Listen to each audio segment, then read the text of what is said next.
Hello, everyone. Thank you so much for joining us today for our panel discussion on endometriosis and business. Today, we have some wonderful ladies here that are going to share their experience with how they manage their business and endometriosis. Before we get started, I would like to introduce our moderator for today. Our moderator is Elizabeth L. Smith, who is an American radio personality, media correspondent, producer, and writer. Elizabeth pursued her career in journalism at the University of Tennessee in Knoxville, receiving her degree in journalism and electronic media in 2014. Thank you so much for joining us today, Elizabeth. I'm going to turn it over to you. All right. Thank you so much, Lauren. Beautiful introduction. You did a great job. So, good afternoon to everyone. As we all know, and those tuning in, that this is March Endometriosis Month. It's such a special month for us to bring awareness to a condition that sadly affects 176 million reproductive age women daily. But it's also a special month to celebrate all the Endo warriors and Endo sisters who so bravely fight this battle and wear their scars proudly. Now, we know it's not an easy fight, but that is why communities like this one are so important and very much needed.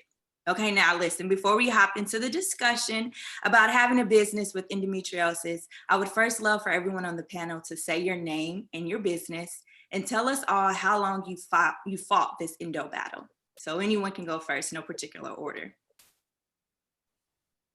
I'll go first. Hi everyone, I'm Sam Garvey, and I am the designer for Garvey Collection. I have been fighting this battle for like 18 years now, 18 whole years. And now I'm at the point where I've been using more herbal ways and whatnot. Like I'm on my cycle right now, and I wouldn't even be able to walk around and even do this. I'd be like, yeah, guys, I can't. I'll be in bed in pain. You know what comes with that.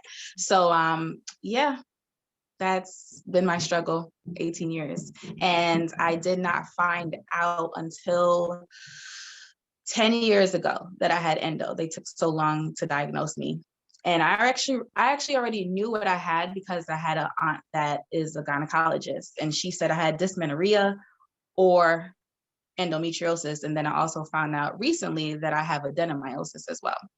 But you just got to keep pushing. I'll go next. Hey everyone, I'm Marshella Taylor from Memphis, Tennessee. I am the owner of Tailored Girl Boutique and the creator of My Endo Journey, the documentary. I have been battling endometriosis since I was about 13 years old. I am now 28, so what's that, 15 years. I was officially diagnosed in 2019, and I went through a treatment plan that I decided to take, and I have been really, really well since. So I'm excited about that because it's important to share that part of your story, when you are doing well. So yeah, that's kind of where I am now, and that's it. I'll go next. I'm Asha Dickens from Chicago, Illinois. I own October Lotus. I have been dealing with endometriosis for the last 5 years. I actually had no idea that I had it prior to that. I had no symptoms, no clues or anything, just out of the blue. I ended up rupturing a cyst on my ovary. I continued to do that over and over and over again. And my doctor, of course, did a laparoscopy, and that's when she found that I had endometriomas. And so I was diagnosed then, and I really honestly had never had an issue until I found out that I had endometriosis. And that's when it kind of I snowballed in a sense. I actually created my business based on my diagnosis with endometriosis. So I too use herbal remedies. That's basically what I did for myself to work on all of my healing. And then I ended up creating a company because of it. Yeah. Hey everyone, I'm Laura. And I'm Kat. And we started Semaine Health similarly because of our endometriosis. So it's a supplement company, a plant-based supplement company. Kath and I are now in our late 30s and weren't diagnosed until our early 30s. It took about 15 years. 15 years for both of us. And so you guys know exactly how it is. It's having super painful periods and just being told by doctors, like, that's normal. So we just kept going along until I had a ruptured endometrioma in my early 30s and had to have emergency surgery. And they were like, oh, you know what? Yes, we do have endometriosis. So again, we knew that way beforehand, but it wasn't technically diagnosed until our early 30s. And we were tired of taking over-the-counter pain meds and, it ruining our stomach lining and all this stuff. And after decades of use, we were just looking for something that was better and healthier. Couldn't find it, so we created our own plant-based supplement that helps lower inflammation. And we've both been lucky enough to have excision surgery, but of course we still get pain, which is another reason why we created Simi. Yeah. Hey guys, I'm Kaytie, and I am the owner and creator of In Harmony, which is a plant-based skincare line. And I also created my company because of my diagnosis. I was diagnosed in 2017, and it took like 14 years to get a diagnosis, 15 years. I've had painful, not just painful periods, but a lot of other bodily pain that I've dealt with since I was literally 12 and I got my period, and never understood, but I did have an aunt with endometriosis. So I thought endo was something different than it was, but after 2 surgeries in 1 year, I was diagnosed with endometriosis. And then I felt like there was really a need for like natural products like you all. And so because I know I'm in the beauty industry and I know your skin is your largest organ, I decided to create a skincare line that was healthy for the outside and inside of your body. Wow. Thank you, ladies, so much for sharing. I guess I'll finish. I started to notice my endometriosis symptoms when I was about 10 or 11, when I first started my cycle. Had first surgery when I was like 19, but they still didn't diagnose it as endometriosis. They went in, they had to take out my left ovary and my left fallopian tube because the cyst grew too large. So that was the first one.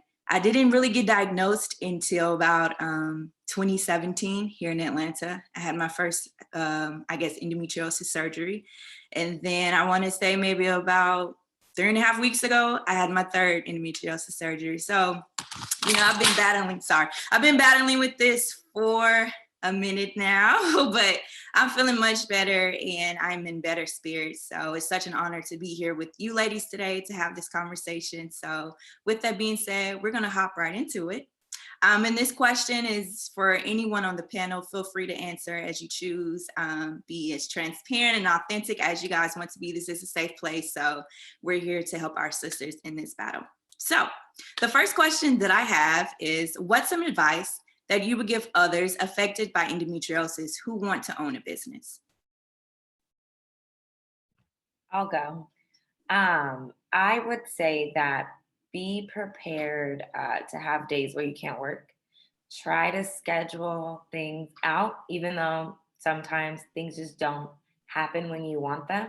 Work with a team that understands what's going on, because there will be days where it's too hard to work your business. And be gentle with yourself, because we really are battling a serious disease. And there are days where we just can't function. And so that would definitely be some advice I would give to someone before they got started in a business. Like, not every day is going to be great, but it is worth it in the end, because you do own your time, and it's a lot better than going to a job. Yeah, I definitely would have to say, give yourself some grace. I think that's so important in so many different aspects of life, period. But when it comes to your business, I think a lot of us, especially as women, we go so hard. We want to be, so in control. We want to make sure everything's perfect. But something that I learned in my journey with endometriosis is it's not just affecting my body, it's affecting my mind as well. And we all know that, when you aren't mentally there all the way, things just don't flow the way that they should or you want them to. So I think it's very important to remember that you are human, your body is going through something which is also affecting your mind. So it's just important to say, hey, this isn't working out today. I need to take a break. It's important to say, I'm going to delegate this to someone else. It's important to just say, I'm a woman and I know that my body is going through something. So this isn't my fault. So I think that's something important to remember when you own a business, because we want to make sure that it's perfect. It's our babies. And sometimes it's just going to take some time to really figure out what works for you. Anyone else want to chime in on that?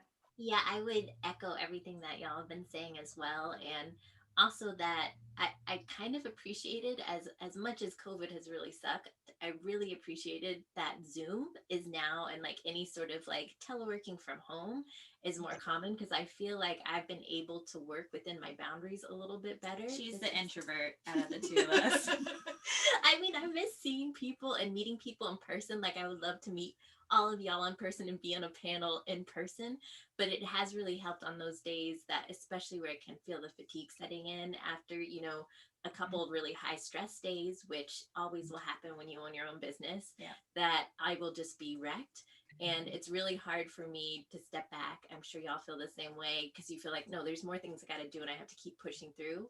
And if I do that, I need more time to recover. So I'm still working on it, but trying really hard to allow myself that rest, even if it feels really inconvenient. And hopefully post-COVID, you can keep those boundaries. Yeah. That's Yeah, I always say like something that's helped me is to just track my cycle and make sure I don't really schedule anything detrimental around that time, because you never know how you would be that month. And then also to even like how you guys said before, it's good to have a partner. I solely do most of my work myself, even though I just finally got a team, but to have someone else to help is major, and for them to understand what's really going on.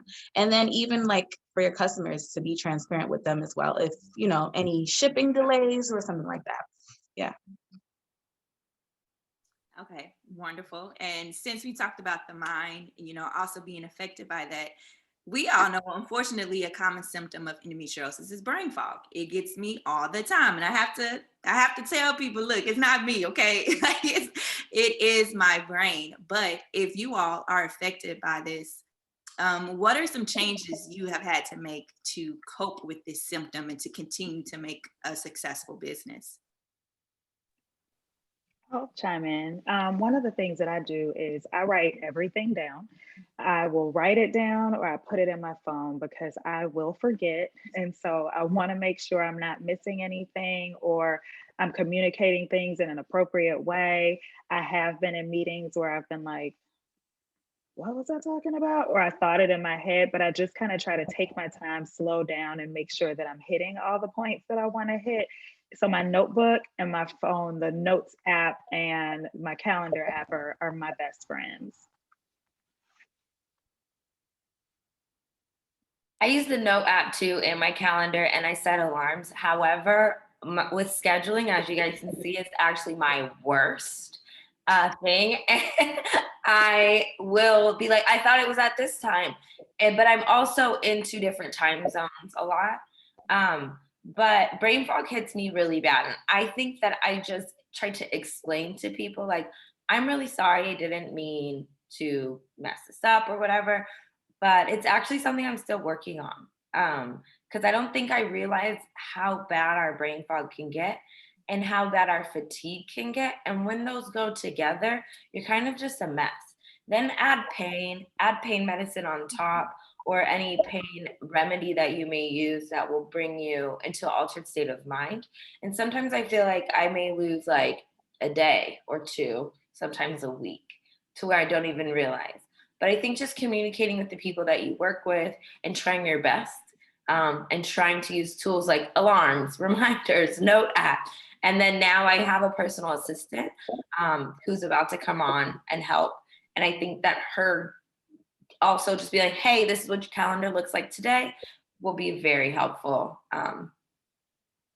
in that way. Yeah, for us, we one thing we do is use our own supplement that we created, because one thing I didn't understand before is that inflammation, and which we all have it, those of us with endometriosis have more inflammatory markers in our pelvis, especially on our period, that inflammation is directly correlated with sort of cognition and brain fog. I had no idea about that. You would think like the inflammation, of course, causes pain. and a distraction lot of, and bloating and all those other things that we get with wonderful endometriosis. But I didn't realize the connection with the brain fog and the cognition. So definitely lower your inflammation. You know, if it's getting a supplement like smain, great, but you can also do that through diet, through meditation, through all those things you always hear about, but that do really help together manage our chronic stress. Because as entrepreneurs, we definitely have stress levels that are usually like way up here, and I'm still learning to try to manage that, especially, you know, as you're trying to grow your business and really hit the ground running every single day, managing that, because you know you won't be able to see your business through in the long run if you're not taking care of those inflammation levels and those stress levels now. And we love our note apps too, and we both are huge note takers. We always have been, and now I'm thinking maybe that's because we needed to be, because we're brain fog. But because we're lucky enough to work together, we can act as a team. So a lot of the times we'll agree before a meeting who's taking the notes and who's going to try to be more present during the meetings, because it's really hard to do, right? And like, obviously if you're working on your own or you don't have a personal assistant yet, that's hard to do. So we've been like, it's so funny because we'll be in a meeting and I'll be the one taking notes, and I can tell Laura's like reaching for a pen and I'm like, nope, not this time. It's like how I remember things. It's like seeing them written down. And I also wanted to say, this is a little plug for Lauren, because I have the same issue when I go to the doctor, maybe less brain fog, but a lot of anxiety. Yes. And if I don't write down what I want to ask the doctor specifically about any pain regarding my endometriosis, I just get totally blank. Yes. So Lauren's logbook is so perfect, because you can track what you've been doing, show your doctor, and then also specifically say, and these are the questions I have for you, even though right now I'm just feeling really vulnerable and want to cry. You know, it's like you have it written down. That is such a big help. Yeah.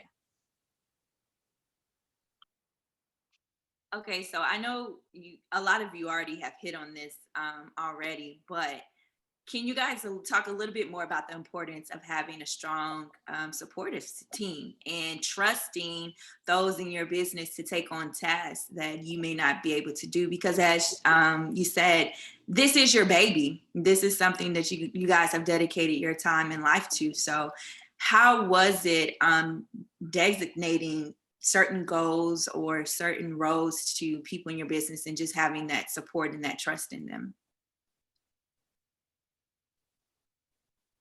Anybody? I'll go.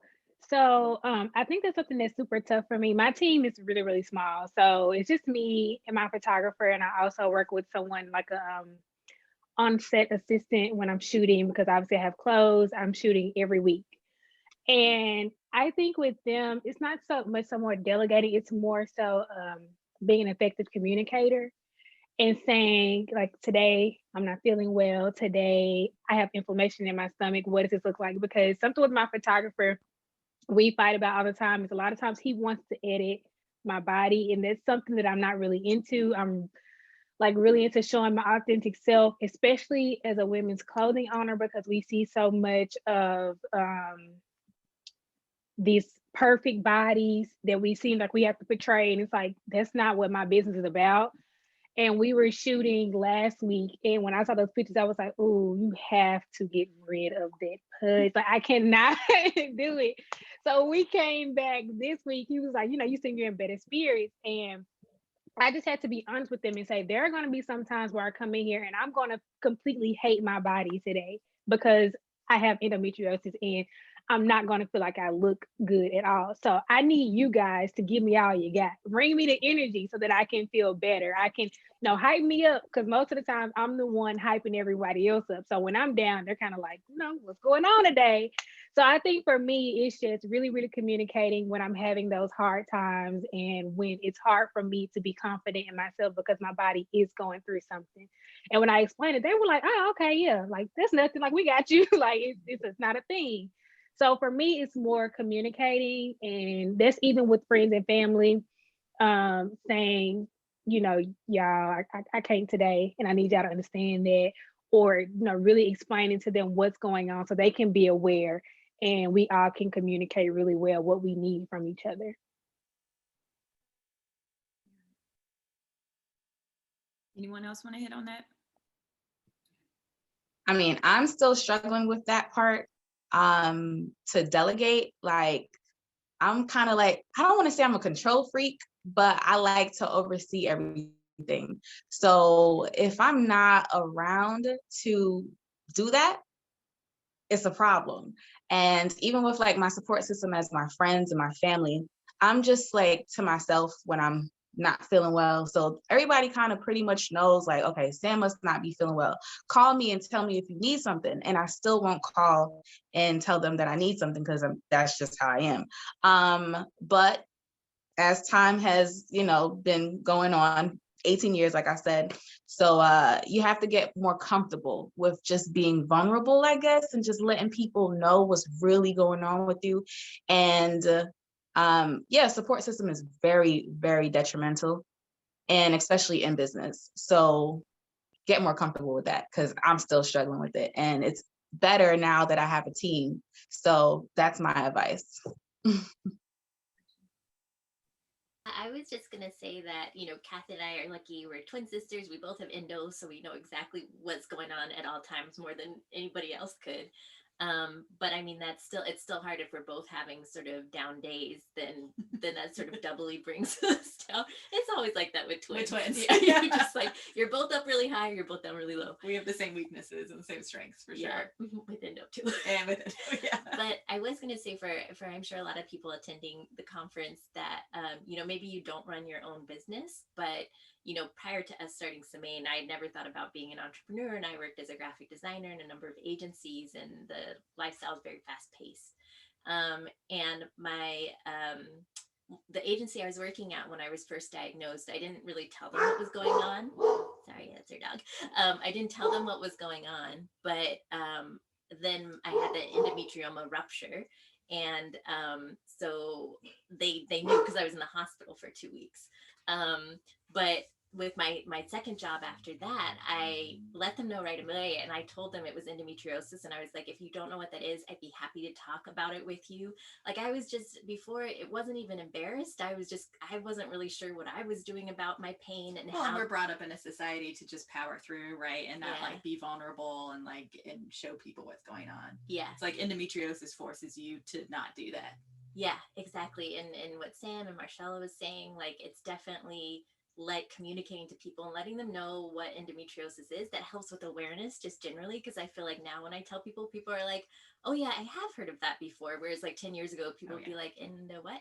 And I think us letting people know it's not just a sore tummy, which is what someone explained it to me as, what it really is like and what it's like to thrive with it, that it brings the awareness, it makes it less stigmatized, and it helps all of us. So since you guys talked about that leads me to my next question. Are you guys transparent and open with your consumers about your battle with endometriosis? And if so, was it hard to take that leap and be open with, the people that are your customers? And also, did you notice an increase in sales and engagement when you were open with them about this?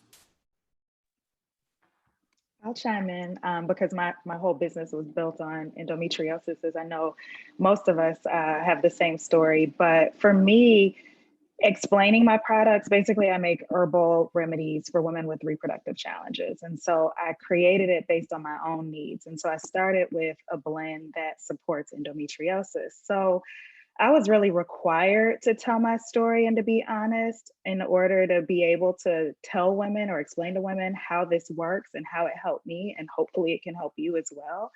I noticed the more transparent I am, the more vulnerable I am, the more people are interested and they understand exactly what my product does and how it can support them in their daily lives. So for me, I can't exist without being honest about the challenges that I've gone through.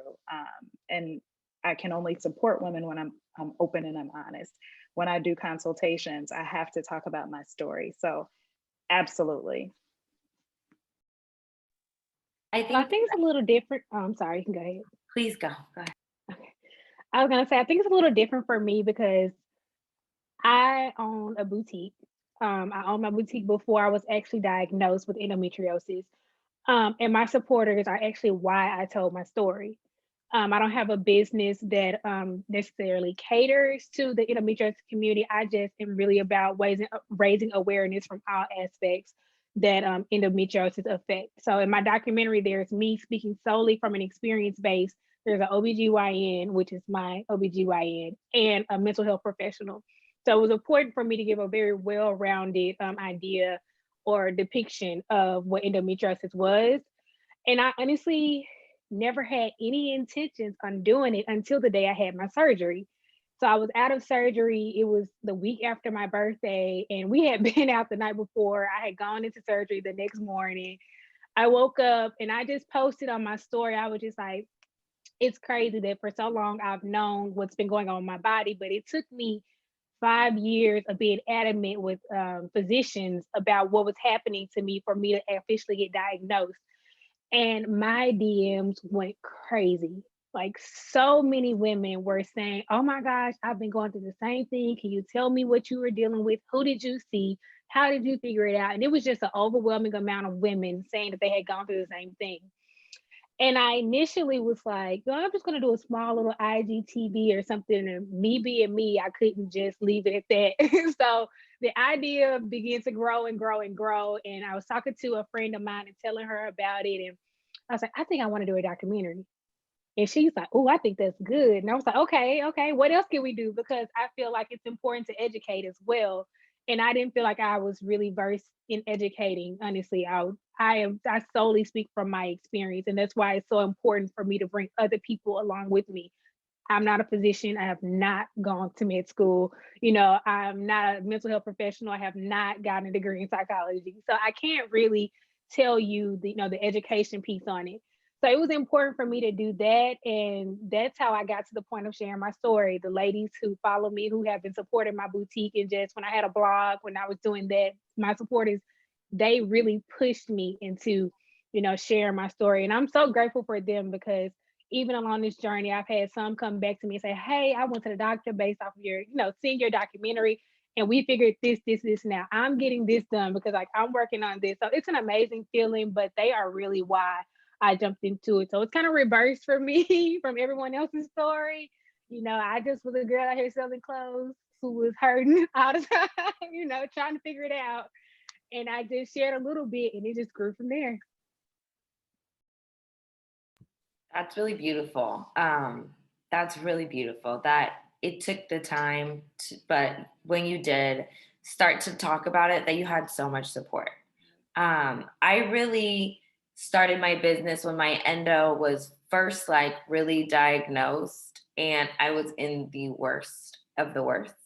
And so when we launched, I shared my story on our website under our story, but I wasn't very vocal about it.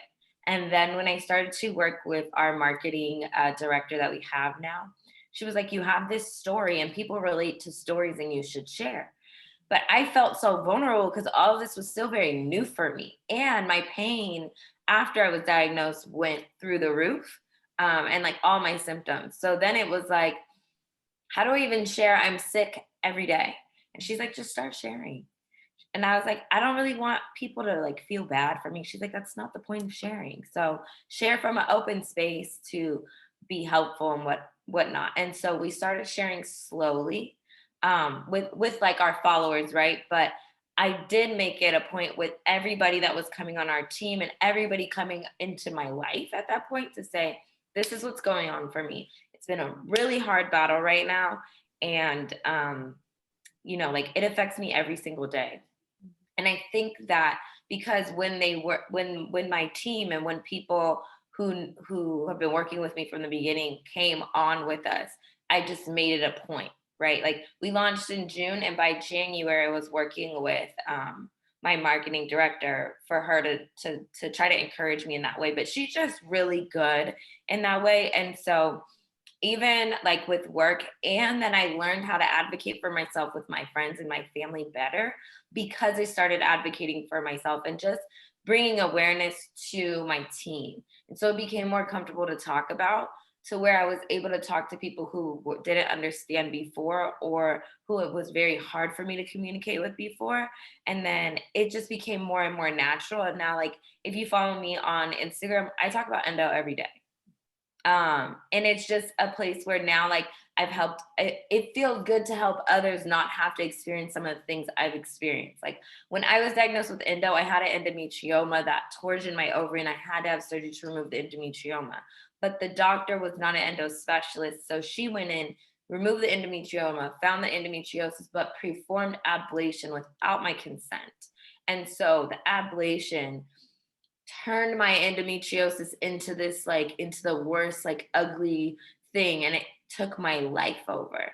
And so, like that was my introduction into endo, into understanding endo. And then I had to do a lot of research for myself and advocate for myself. And so to take away some of that and to tell these women who are like, I have pain, I'm dealing with this, blah, blah, blah, to say, start here. Here are some steps. Do not allow your doctor to do this. Like, find a specialist. Here's the tools. If you're in pain, I actually, I tell a lot of people to buy Asha's womb wellness teas and steams because they've helped me so much. Like when I'm in a flare up, I'm like, give me tea right now. And it does help calm me. So I like tell people use this because it's helped me, or maybe you can try this. And I think that it's opened up a dialogue, to make a safe space for people still learning, as we all are still learning, but some of us are ahead of the curve. And I just feel like it ends up helping the collective more when we're open and we share. Agreed. Anyone else want to chime in on that before I move to the next question? Okay. Well, we all know as a businesswoman, your schedule usually tends to be very packed. You find yourself juggling a lot in life. We know your eating habits can be one of them. You know, if you want to go, you may just grab this real quick, stop by a little fast food, whatever the case may be, because we all like to eat. So a lot of us have heard about the endo diet and the benefits to it. Me personally, I tried it. I'm not there yet. It's pretty hard. I'm not gonna lie. So did you guys find trying this endo diet helping you better juggle your business, or did you just find other ways to help with the inflammation and help with the pain and not solely go the endo diet? Because I'm gonna be honest, it seems pretty I don't know the word, but it doesn't seem like it's doable for me. So can you guys give us some tips about how you juggle this? It is very extreme. And Elizabeth, I'm with you. I found it really hard. Now I will say Lauren's, and she's stage 4, I'm stage 2. And it seems like our pain levels kind of reflect the stages, even though that's not always the case. And we've always had GI issues along with our endo. And I do find when I eat healthier, when I'm not going to Chick-fil-A all the time, and I'm not drinking Coke and eating fries, my endo is definitely not as severe. But I will say, when before surgeries and when Laura's was really flaring and horrendously bad, she was extreme. And this was when she was living in Scotland, and they don't eat a lot of vegetables at the time. In Scotland, they did not eat a lot of vegetables. This was like 10 years ago. She's like, didn't drink any alcohol, ate nothing but like leafy greens and veggies. Really, and it was hard. I mean, she did it like for a long time too. So, and just in case anybody out there, I'm sure everybody knows the endo diet, but generally it's like, gluten-free, generally meat-free, or at least red meat-free. No sugars, no dairy. I also did no soy. I know there's some like up and downs about that. And yeah, tried no refined sugars and very little fruit even. So it's mainly vegetables, some legumes. I did eat some fish, but no alcohol. I love chocolate. I cut out most sugar. And I was really strict, and I was motivated because I was in so much pain that I was like, I will try anything. Let me see if this is going to work. Like Cass said, it helped some of the GI issues, but I think at that point I also had a torsion with my left ovary because there's an endometrioma growing on it. I think at that point my body was just like, you drink no amount of greens is going to help at this point. That said, I know a lot of women who have endo who the diet, cutting out gluten or cutting out dairy alone, just those two things can really, really help. So this is not to discourage anybody from trying it. Please do. Keeping the inflammation levels down, always a great thing to try to do. What I found though is I was stressing out by sticking on the diet so hard. I'd be like, if I felt any pain, I'd be like, oh, that's because I had that piece of dark chocolate, or I probably had too much fruit. And I think that kind of like messing with your head a little bit stressing you out even more in another way just counteracts any of the kale you're eating. So it is all a balance. And I think not being hard on yourself, if you can't stick to this incredibly restrictive diet, I mean, a great thing to try, but like my surgeon was like, Lauren, you have to live your life. And I was like, I know, this is not living my life. So it really is a balance, and everybody's body responds differently. So try it for yourself. It doesn't work, it's okay. Or like, you don't have to go whole hog, right? You can like use Lauren's journal, get a notebook, write down, like maybe for a week, try not eating dairy. And granted, like a week's not a long period of time when you're working on an elimination diet, but you can fit like, especially if you suffer from endometriosis, you know your body probably better than almost anybody, better than doctors. You know when you can feel a difference. I mean, I can feel a difference within a week if I'm not eating fast food, right? And like now, I would say, yes, I don't eat dairy at all, but I eat a little gluten. I definitely eat chocolate, like, and I'm able to manage the levels okay. And that doesn't, if I'm eating too much fried food, or if I do have some dairy, it slows me down and I can't work as well the next day. You know, if it's not pain, it might be a little fatigue. So I definitely try to stick to some aspects of the diet, but not stringently. Yeah, do what works for you. For me, the thing is, just like Lauren said, I want to live my life. Like, when I am not in bed in pain, I want to have whatever I want, but I don't really eat a lot. I actually eat one time a day. That's not on purpose. That just is how my body works. Like, I forget to eat sometimes. I eat one time a day. And actually, from what my research, that's not bad at all to do. If I do drink anything or do anything in the daytime, I drink hot water every single morning. That helps clear everything out. And when I started doing that, my father has been telling me to do it for the longest. The Japanese do it. And legit, it helps me so much. It has helped with my pain and everything. So I do hot water in the morning, and then I'll drink chlorophyll water right after that. I don't eat fast food. Like, I cook. I'm always cooking. Even though I'm busy, I still make the time to cook, even if it's like a little 30-minute dish. I feel like that's better to do. But I love pasta. Probably shouldn't be eating that, but like I said, I have to live my life. Okay, at least I'll put some vegetables or whatever. I won't really do meat, and if I do meat, it's like once every week or two. I made stewed chicken last night. So what else do I do? I'm starting to do a lot of the herbs as well, and diet is the biggest thing, because when I realized I've changed my diet, it has helped me a lot. And alcohol. Alcohol. That's the biggest thing. When I used to drink hard alcohol, that flare up was crazy. So I realized, my boyfriend, he told me to start drinking, what is it? Tequila, because it has agave in it. And that actually helps with the digestive system.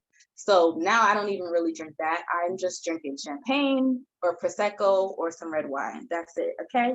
Keep a little fancy, but that's about it. I don't do hard alcohol anymore, because that was the biggest thing with so much sugar in it. And even what you put on your body, like what you guys said with your products, what you put into your body, onto your body, everything is natural. And, that's it. I'm right there with you with the alcohol. Like, back in college, I could get it in. I was still young. I was still in pain. But I'm like, whatever. I'm gonna take this shot to the head.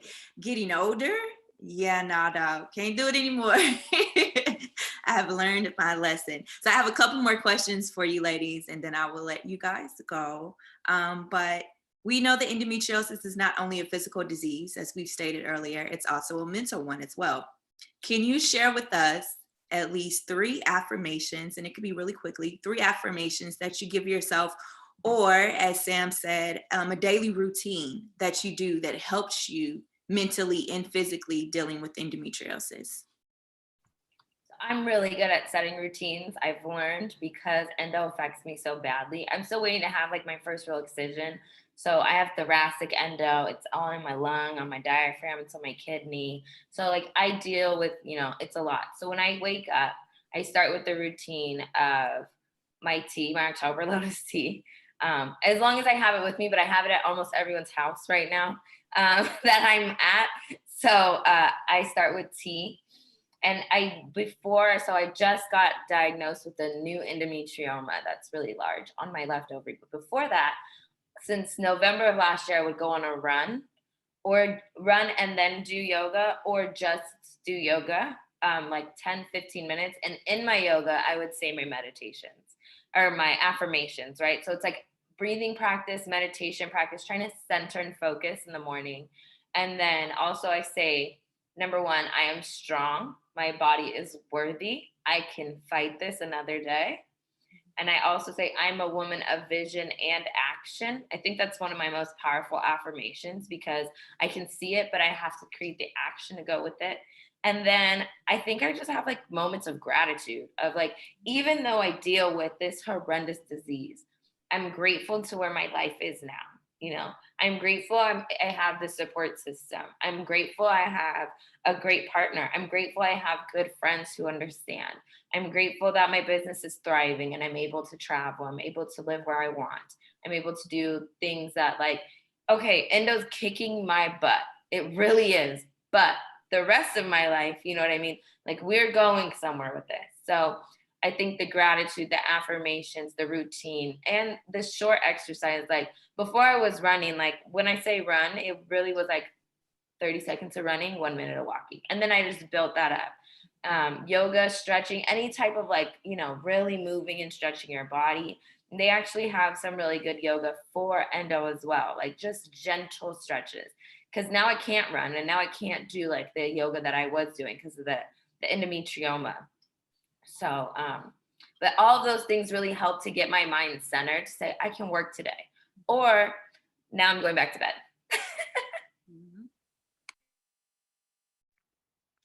I'll add to that. Just like Kaytie, I am a runner. I had to incorporate more exercise. I used to do yoga. I can't do yoga anymore, but I had to transition that to more weight training.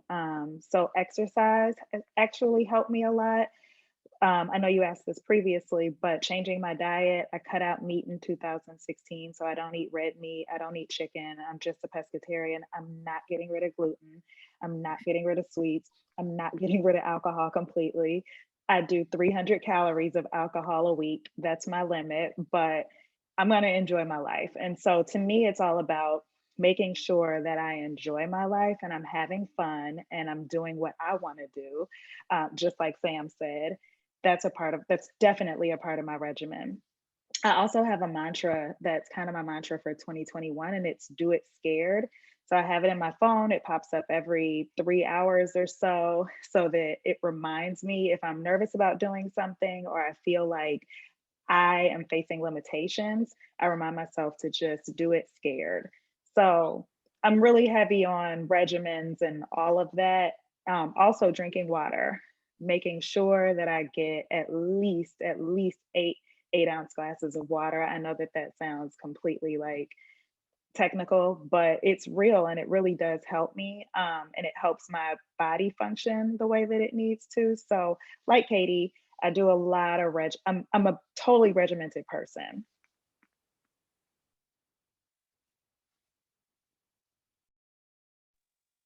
I'll go. So there's this quote that I live by ever since I've seen it. I don't know where I saw it, but it says, it's obstacles are, wait, is it? Shackles are obstacles we place upon ourselves. So every single, Can't hear you. sorry, I'm getting a call. Every single day, I look at my board, my dry erase board when I wake up. And I tell myself I'm going to heal myself. Doctors tell us that it's not something that can be cured, but I don't believe that because they're still finding out information as well on endometriosis. So even though I have endometriosis, adenomyosis, I have a fibroid, I have cysts, all these problems, it has attached itself to my intestines. So it's a lot of GI issues that I have as well, but they can't tell me that I'm not going to be able to, cure myself. So my first affirmation that I do have is I no longer have endometriosis. I dispel of it. I don't even say I have it. I try not to say it because if we say that words are so powerful, we have to be careful of what we speak. So I say I no longer have it. And also that I am strong, I am able. And another thing I also say to myself is nothing can stop me. Only person that can stop me is myself. And I look at it as a blessing and a curse at the same time. I look at it as a curse because, you know, since I was in the 5th grade, I know I wanted to be a fashion designer, and it has taken away some opportunities for me, but whatever is mine is mine. So also I look at it as a gift. Like, I cannot work a regular job. I don't know how people that have endometriosis have a regular job, because I think that's amazing. I have had jobs before. I cannot, but now, like, if I was to ever go back into the work, you know, force area, also let these people know that you have a disease, because I never used to put it down on the paper, but now I make sure they know what it is and that I go through this. And you have to let them know, you have to tell people what it is, because they're going to be like, oh, you're overreacting, you're just on your cycle. No, this is a legit disease. And it's not just something that comes with your cycle. It's something that you also deal with every day. So that's it. 100%. Yeah, so true, so true. Lauren, Lee, did you guys want to say something really quickly? Okay. I was gonna say I've never told Kat this because we don't share her affirmations. But my big one with Kat's like, I don't do affirmations. I do meditation. You don't do meditation, but It's true. Together, combined, we make one stress-free person. My affirmation is I am healthy and well. And the reason why that one is so important to me is because I don't know if y'all have the same thing, but prior to our diagnosis, I feel like we were always the sick girls. Like, oh, Lauren's sick again. Yeah, oh yeah, she had to skip this or something. And then especially once I started getting my diagnosis and talking to people about it, sometimes people would be like, oh yeah, what is it now with you? And I think having that mindset that like, oh, I'm the sick person, I'm the person that always has to skip things, is not a healthy mindset to be in. And also that everybody's dealing with stuff. You know, maybe they don't have endo, which is a crazy big, hard thing to deal with, but everyone has things.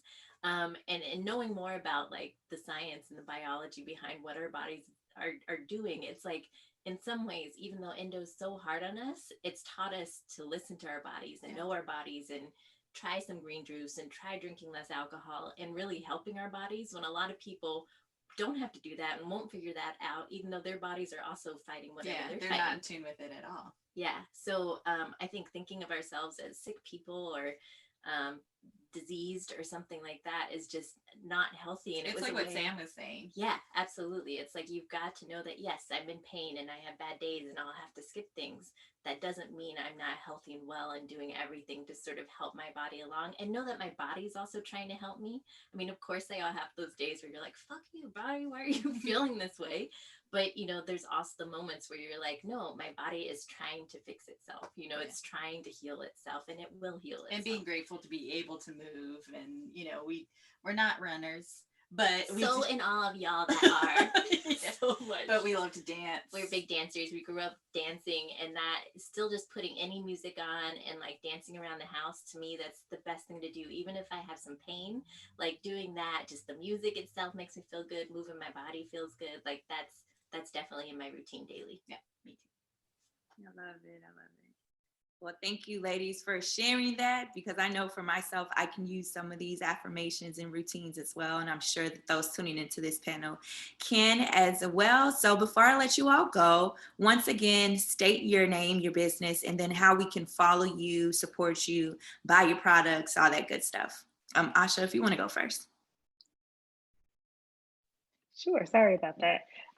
Again, my business is October Lotus. You can find me on Instagram at october.lotus. You can also find my website at octoberlotus.com. On my Instagram, I post not just my products, but also tips and tools, and not just for women with endometriosis, but I also have fibroids, ovarian cysts that are not related to endometriomas.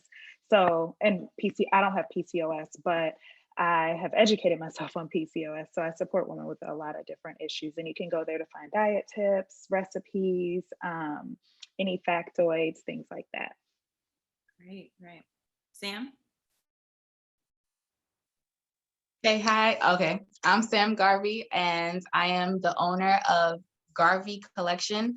I'm still going by my S. Garvey Collective. So it's www.sgarveycollective.com. You can follow me on Instagram. My business page is S. Garvey Collective. And then my personal page is Sewme Hot, SEWMEHAUTE. And I'm actually releasing my new collection tomorrow. All right, Lauren Lee. Hey everyone. So yep, I'm Lar Kath, and we are the co-founders of Semaine Health. And it's a plant-based supplement that helps people with bad period pain and our fellow endo warriors. Semaine means the week in French because you just take it the week of your period. And it's spelled SEMAINE. And so you can find us at Semaine Health and SemaineHealth.com. Love it. Marshella? Yes, I'm Marshella Taylor. I am the owner of Tailored Girl Boutique. That's TAYLORED Girl Boutique. You can follow us on Instagram. The website is www.tailoredgirlboutique.com. You can also follow me on my personal page at Marshella.Taylor. I talk a lot about business and connecting with like-minded women. Love it. And then last but not least, Kaytie? Okay, so you can find our business In Harmony on Instagram at stay, STAY_in_harmony. Our website is stayinharmony.com. And you can follow me on Instagram as well at Kaytie Nicole, but Kaytie is spelled KAYTIE and then NICOLE. And then you guys can follow me at Liz 2 times. I don't have a business, but I am an advocate and I'm pushing for all of my endo sisters and warriors. And this is great news. I've actually only shared this with my family and close friends. After my surgery a few weeks ago, the doctor let us know that my endo went from stage 4 to stage 1. So like you said, healing is real. Affirmations are real. We are strong women. We're beautiful women inside and out. I appreciate you ladies for being on this panel with me. You guys are so inspirational, so beautiful. Continue to fight, continue to bet on yourself and your body. And Lauren, thank you so much for having me and for everything that you're doing because it's so needed. So thank you, ladies. Hello, everyone. Thank you so much for tuning in. This was an amazing discussion. So many women in the chat were talking about businesses and how they've just started new businesses. Hey, y'all, how they just started new businesses and things of that nature. So we're going to ahead and take some questions really quickly. And if you think of anything while we're, talking about it, please, please, please, just feel free to share. So Art Array says, I want to ask the panelists and any other endo sisters, what are the best ways to manage your endometriosis cysts? As a performer, it gets in the way at times. Is there anything that you have found to shrink them?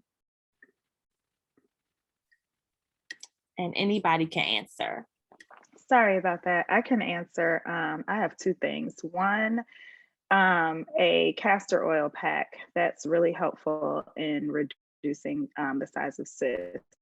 And so basically what you do is you get pure castor oil. I personally like the Now brand. You can find them on Amazon. But basically you rub the castor oil on your hand, put it on your lower abdomen, place a towel on your lower abdomen, and then a heating pad over that. And so if you do that, maybe like 45 minutes, you'll start to feel a little bit like of relief. So if you have cramps or any kind of abdominal pain, you'll feel relief from that. But it also works to help shrink fibroids. It helps to shrink cysts. And it also helps if you have any scarring on your fallopian tube. So that's a really good method. Also, I found that yoni steams help. Thank you. Thank you for that. Anybody else? I'll go on that one. So sometimes I'm a little reluctant to share this because I feel like it's something within a community that is a little bit frowned upon. But when I first went into my current physician, in my first visit, we found out that I had 2 ovarian cysts and fibroids before we even got to the point. We went through a trial and error thing before we went through discovering I had endometriosis. And I think a big thing for us to realize is that we have to do what works best for our lives. And whatever we're doing. And I went the birth control route to reduce my cysts, and it worked for me. Um, it worked really well for me actually. They got really small. One of them disappeared. One of them got small enough to where we weren't concerned about it at all anymore. We had to continue with figuring out something because I was having really intense pain with intercourse, which is then when we decided, okay, to have the surgery. And even with that, I did the Depo-Lupron shot, and it worked for me. While I was on the shot, it was tough. It was very, very, very tough. I experienced a lot of weight gain, hot flashes, night sweats, all of that they say is going to happen. It happened. But once I completed the treatment, I am doing so well now. My cycles are lighter and shorter. I may have a little bit of pelvic pain the days leading up to it. I still deal with a lot of insomnia. It's actually happening this week really bad. But for me, that worked for me because I had a really busy life. At the time, I was working a full-time job and doing my business at the same time. So I didn't have a lot of time to sit down and do a lot of research. I didn't have a lot of time to, just figure out different things. I did change some things about my diet, eliminating some gluten, dairy. I don't do caffeine at all because I know for a fact there's a trigger of mine. And I'm very light on the liquor as well at this point. So I think for me, I think it's important to tell people to explore all of the options, and just decide what works best for you, your life, and your body. Yeah, we just wanted to chime in. Marshella, like we are on birth control. We always tell people that because I know there is a lot of shame around being on birth control or doing something that's not natural. But like you said, you do what works for you. For us, we have found that it helps with our symptoms or endo symptoms a little bit. And it also gives us a little peace of mind too, because we've had so much pain, which all of you have. And then as far as answering the question about the cysts, for me, it's heat patches help a lot. Yeah, and we were going to say as well with Semaine, which is a natural supplement, so we believe in taking both. Yes. Semaine for us, it's about lowering that inflammation on sort of a regular basis, and we've had so much feedback from our users that especially if you have fibroids and that leads to heavier periods, which Kath and I both had, the clots and like the super heavy periods. Semaine, because it's lowering inflammation and sort of helping with those like endocrine or like the prostaglandins that are causing you to cramp, it lessens that. So periods tend to be shorter and not as heavy. I don't know if it technically shrinks a fibroid or a cyst. We haven't done any scans with that. And also it's just astounding to me, there's not really enough research around like, medical research around how to shrink cysts and fibroids, and it affects so many women. So it's so cool that like Asha was talking about the castor oil, that there are natural things we can do. Yes. Another topical thing that I use is something called Her Poppy. She's also a woman of color, and she started, it's like an aromatherapy oil, and I use it on my stomach and my pelvis during my period, and I find that also helps soothe it. Yes. Thank you for that. And I think what you both said, it's very important for us to recognize what works for you works for you. I think we do talk about how, people may decide to get, Lupron or Lissa or do hysterectomies or do birth control. Whatever that decision is for that person is their choice, and we have to respect that. And we cannot push what we would do for ourselves onto anybody else. Now, I think it's really important to just make sure we support them more so than anything, because if we believe what we believe and they believe what they believe, at the end of the day, they still have endometriosis. And I think that the whole goal of us doing trial and errors on ourselves is for us to find something where we're able to manage our endometriosis effectively. So I think that's perfectly fine. Also, another question, Tamisha Barnes wants to know, what is one bit of advice that you'd give to a new business owner with endometriosis?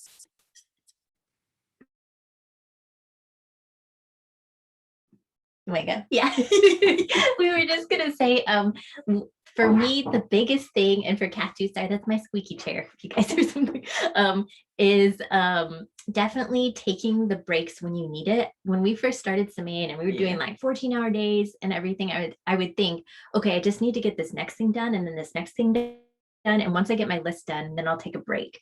And I ended up burning out so much every day and not sort of catching the rest when I needed it.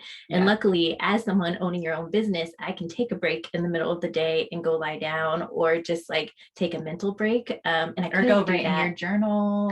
There's a lot of stuff you couldn't necessarily do if you're working in an office. And prior to starting Semaine, we were at corporate jobs, and you definitely couldn't take a break like that. And so I would say rest when your body needs it, not when you're like, okay, I'll reward myself with that rest once I've done all these productive things. Rest is definitely part of being productive. Yeah. And along the same lines, setting boundaries are huge. It's something that we continue to work on. And I know as women, it's something that we are not trained to do growing up in this society, but it is so important to do that. And the more you do it, the easier it becomes, but you have to set those boundaries. If you answer emails in the middle of the night, that is going to be the expectation that people have of you. And if you don't, then they won't have that expectation. So we have a tendency, all of us being overachievers, to be like, oh, if we just do this, or, it's better if I answer them right now and not make them wait. But that never ends. So set those boundaries and force yourself to take those breaks. Thank you so much. Everybody that's asking questions, please ask your questions in the Q&A box so we can keep up with the questions and make sure that we're answering them.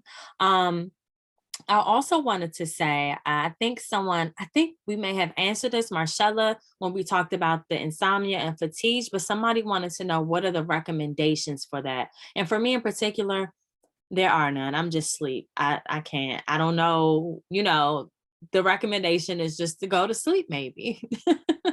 or look into maca root, honestly, but that's up in the air. So please share if you have any suggestions. Yeah, I don't know if I have suggestions for that, because it's just something that's it naturally happens, and I don't know I have not figured out how to fix it yet, because insomnia only really happens to me in the week leading up to my cycle. And then after that, I'm tired. I'm the most tired girl you'll ever meet. So it's like I'm always wanting to sleep, and I'm always wanting to eat. Something for me, I think that has helped a little though, is I work out intensely 4 days a week. So a lot of times after working out, I try to work out in the morning times. Those endorphins are high, and I'm ready to go for the day. So I'm normally in bed though about 10, and about 10:30. Everything's out, including me. So I think it's really important to once again find what works for you. Sometimes if I can't sleep, I'll drink a sleep time tea or something like that. But working out really helps me because I start in the morning and I have a set schedule every day of the week. So I'm doing the same thing every week, different things on different days, but every week I'm doing the same thing. So I know what to look forward to. I know how to plan my time and my day according to that. And I have a strict bedtime for the fatigue. So thank you for that. Oh, go ahead, Sam. For fatigue, I've been doing Vital Reds. I forgot the name of the company, but just put it in your water or your smoothie. It's been really helpful. Also, chlorophyll water. I live by that now because I didn't drink as much water as I am now. And like you said before, working out is also very helpful. So chlorophyll water, especially after workout, the best thing. Thank you. And Kaytie Nicole is not here today. However, I wanted to see if anybody on the panel could share some tips. And I know I think for the most part, most of us have used her product in general. But someone asked a question and said, I've been trying to manage my acne. Can someone talk more about skincare products that you can use, or things that can help? And I do recommend her products. She talks about them faithfully. I met her back in 2019, and she was able to give me some products, and genuinely, I love them. They're not too harsh. They're not too heavy. I think that's really important too. You know how you put some products on and you can feel how heavy they are? Her products are not heavy at all. But if somebody can just share some information on acne or how to control it, that would be helpful.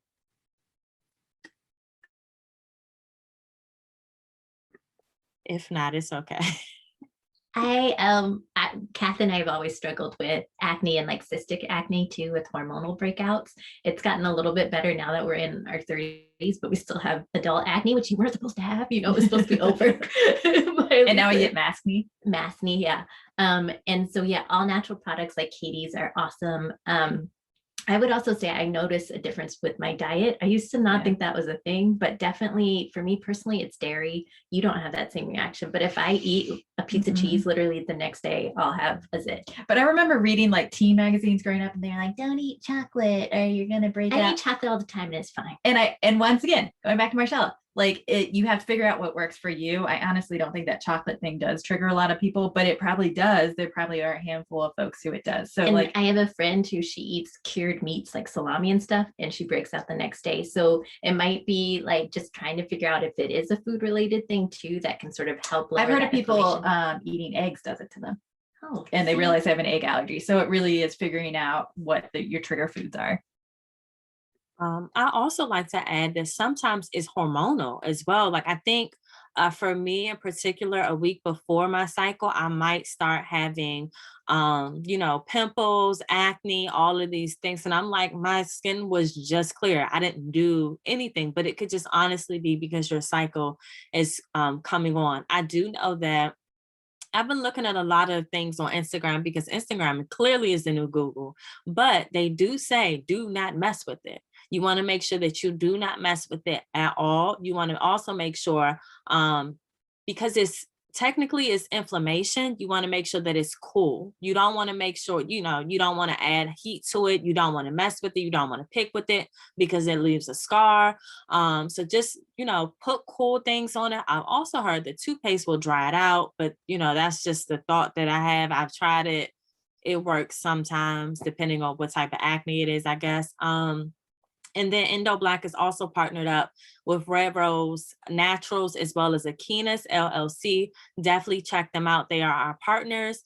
They have amazing products, and I think that they will be kind of beneficial to a lot of people. Just, I already gave this away, but I'm gonna show it to you. This is something that Red Rose Naturals actually put out. Somebody has already won this giveaway, but I wanted to just show you that she does have some things in here that are very, very beneficial.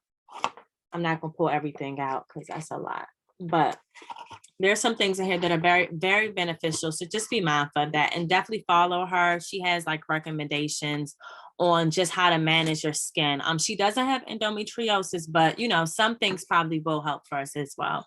And then the last question we have is from Sylvia Young. Do you have any advice on finding funding for your businesses? How do you prepare scalability? Kevin's like, go ahead. We just finished sort of big fundraising round, our very first one. I will say, first of all, it's the most stressful part of the business that I have found so far. And part of that is I'm not that interested in finances, so it doesn't interest me in the first place, but you need it, you need the money.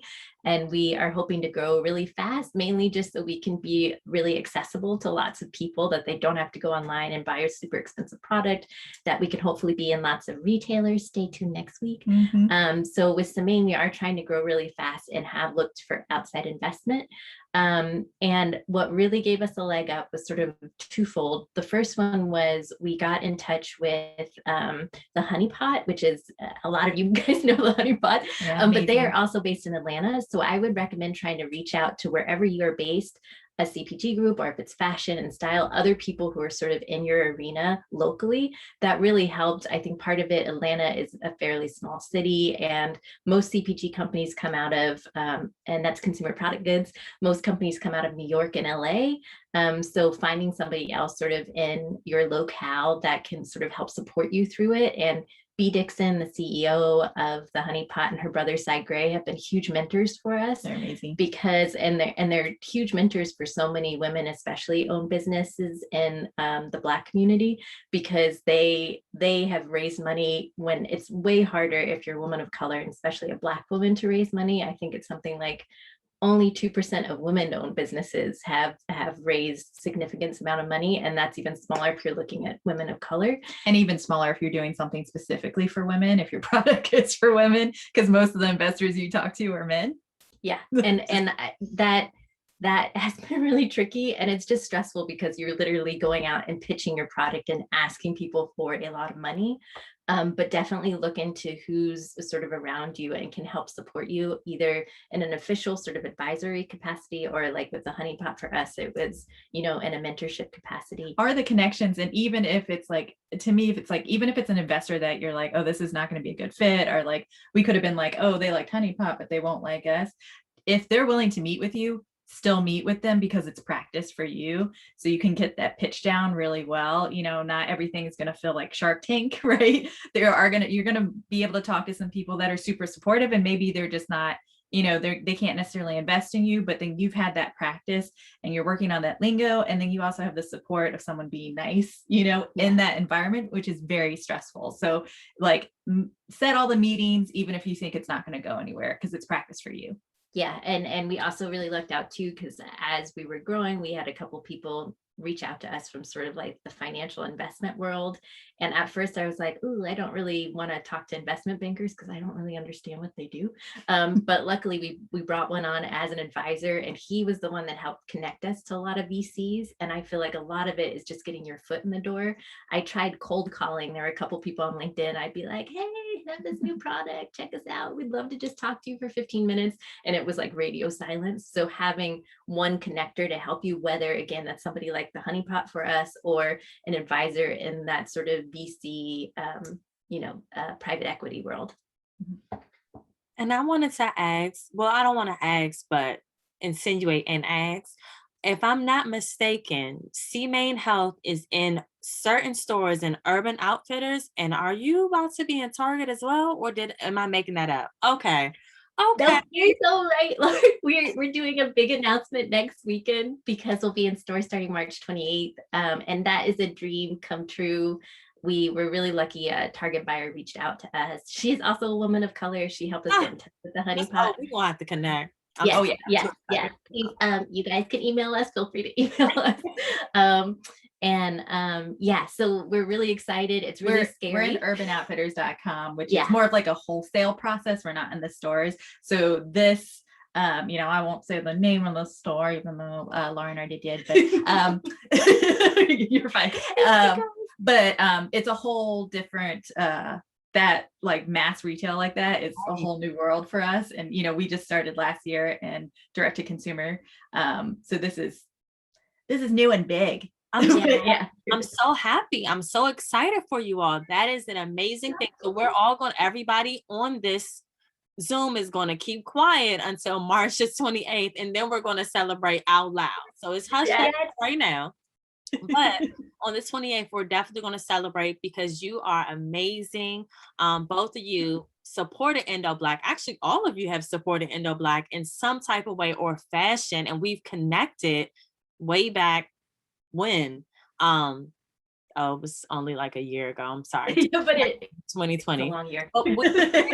I don't know what that was last year. I don't know. But I'm just amazed at how much you all have worked and you all have blossomed.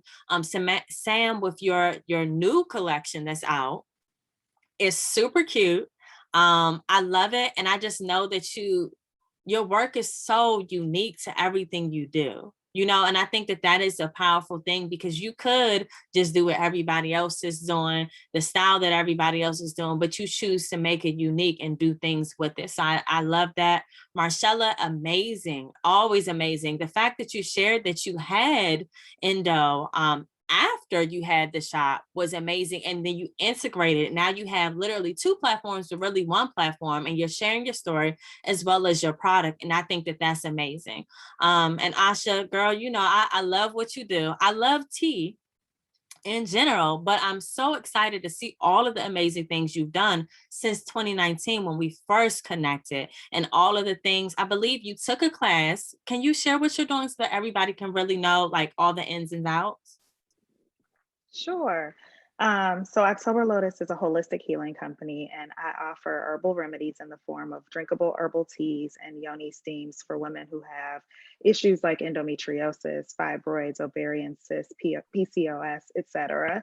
But I also am a Reiki healer and a Reiki practitioner. So I teach Reiki and I practice Reiki in Chicago and at a distance. And I'm also in the very beginning stages of being a birth doula and had my first birth this week. So those are the three, those are the three things that October Lotus consists of, and growing from there. Yes. Shout out to all of the women of color that are doulas. I think that right there is super, super amazing. So again, thank you so much for taking the time out to do this panel discussion, to be a part of our first conference. Thank you, thank you, thank you. Thank everybody for tuning in. This is the third panel discussion for today. The next panel discussion will be at 5 o'clock. I'm going to give you all some time so you can take a nap, get some crackers, walk around, because I know y'all are tired of sitting in these chairs. So please stretch, do everything you need to do. Meet us at our next panel discussion where we'll be discussing health equity. This is the last one, but you do